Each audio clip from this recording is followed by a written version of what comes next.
j'aimerais nous dire pourquoi nous devons aussi prier. Nous devons prier pour adresser nos requêtes à Dieu. Adresser nos requêtes, nos besoins, nos supplications, parce que nous désirons que le Seigneur puisse faire pour nous.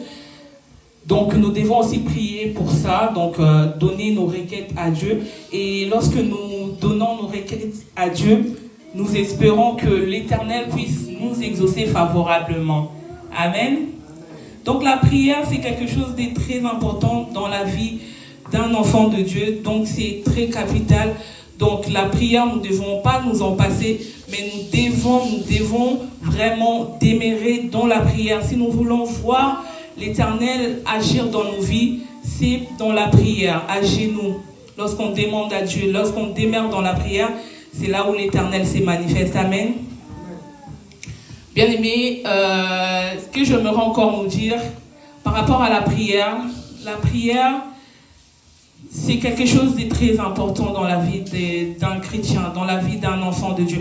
Je sais que deux fois, nous sommes un peu pris dans beaucoup de choses, dans des préoccupations de la vie, mais malgré cela, nous devons quand même accorder une grande place à la prière. La prière, en fait, doit toujours prendre une place au-dessus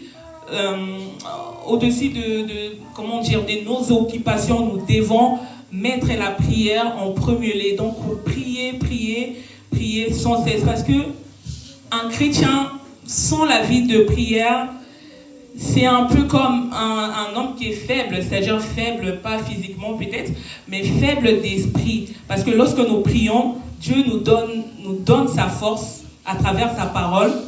En méditant sa parole, on devient en fait plus fort spirituellement. Et donc, on est comme la Bible nous a dit, on n'a pas reçu un esprit de faiblesse, mais on a reçu un esprit de force en Christ Jésus. Donc, lorsque nous prions, le Seigneur nous rassure et cette force-là vient habiter en nous.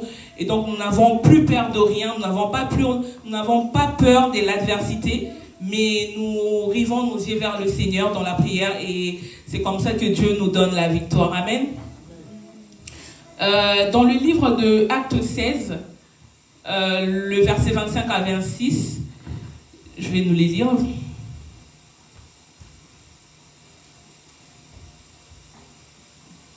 Alors,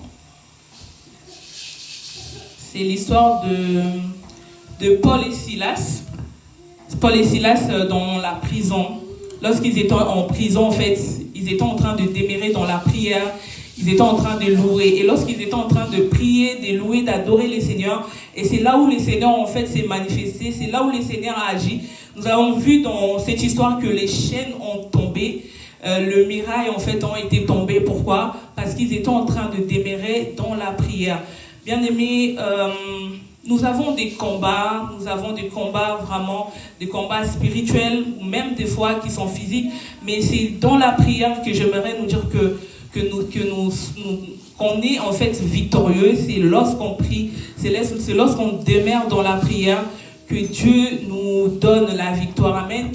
Et donc là, quoi de bon, ces programmes en fait où nous sommes aussi de passer, le programme des 12 dimanches de prière, c'est aussi un moment où Dieu a permis que nous puissions en fait revenir encore vers lui, de rentrer dans cette intimité, de lui chercher, de prier pour que nous puissions voir sa main dans nos vies. Parce que nous pouvons très bien venir tous les dimanches et assister à ces programmes, mais si nous ne demeurons pas dans une vie de prière, si nous ne demeurons pas dans une vie de consécration, ça sera en fait un peu difficile pour nous de voir la main de Dieu. Donc c'est bien bon de participer à ces programmes, mais nous devons en fait vraiment, notre vie, nous devons en fait être en communion avec le Saint-Esprit et toujours demeurer dans la prière pour voir la main de Dieu. Et c'est comme ça que Dieu va délivrer nos vies, c'est comme ça que Dieu va délivrer nos familles, c'est comme ça que nous allons voir en fait le merveille de Dieu dans nos vies en priant. Ce soir, j'aimerais nous dire que, en tant que chrétiens, nous ne devons pas seulement prier le Seigneur lorsque nous nous retrouvons devant des problèmes, devant des complications. Parce qu'il y a d'autres personnes, en fait, qui prient lorsqu'ils sont, en fait, dans des problèmes, des situations tellement compliquées, qui n'ont plus d'autres issues de secours. En fait, ils reviennent à Dieu pour prier pour que le Seigneur puisse exaucer ou les délivrer de quelques problèmes. Mais ce n'est pas une bonne manière en tant qu'un bon chrétien, ce n'est pas une bonne manière de prier le Seigneur. Un bon chrétien, quelqu'un qui a reçu le Seigneur et qui a accepté Christ dans sa vie, ne doit pas seulement prier lorsqu'il rencontre des problèmes, des choses compliquées dans sa vie, qui revient à Dieu. Non. Un bon enfant de Dieu, c'est quelqu'un qui prie en tout le temps, comme la Bible nous dit, prier sans cesse. Alors, quoi qu'il arrive, que tu sois dans la joie, que tu sois dans la tristesse, que ce soit que le chose marche pour toi, ou que les choses ne marchent pas pour toi, tu dois toujours demeurer dans la prière, continuer à prier. Et c'est comme ça que Dieu va agir dans ta vie. Et Dieu trouvera aussi son intérêt parce que le Seigneur va en fait regarder l'état de ton âme, l'état de ton esprit, que tu n'es pas quelqu'un qui cherche Dieu pour des intérêts, mais tu es quelqu'un qui cherche Dieu parce que tu l'as accepté dans ta vie et que pour toi, ta vie, c'est d'abord Christ en premier lieu.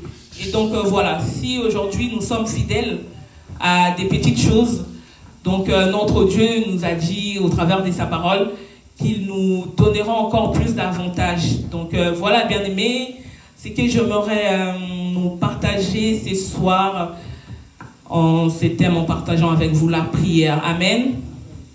Amen. Donc j'étais court.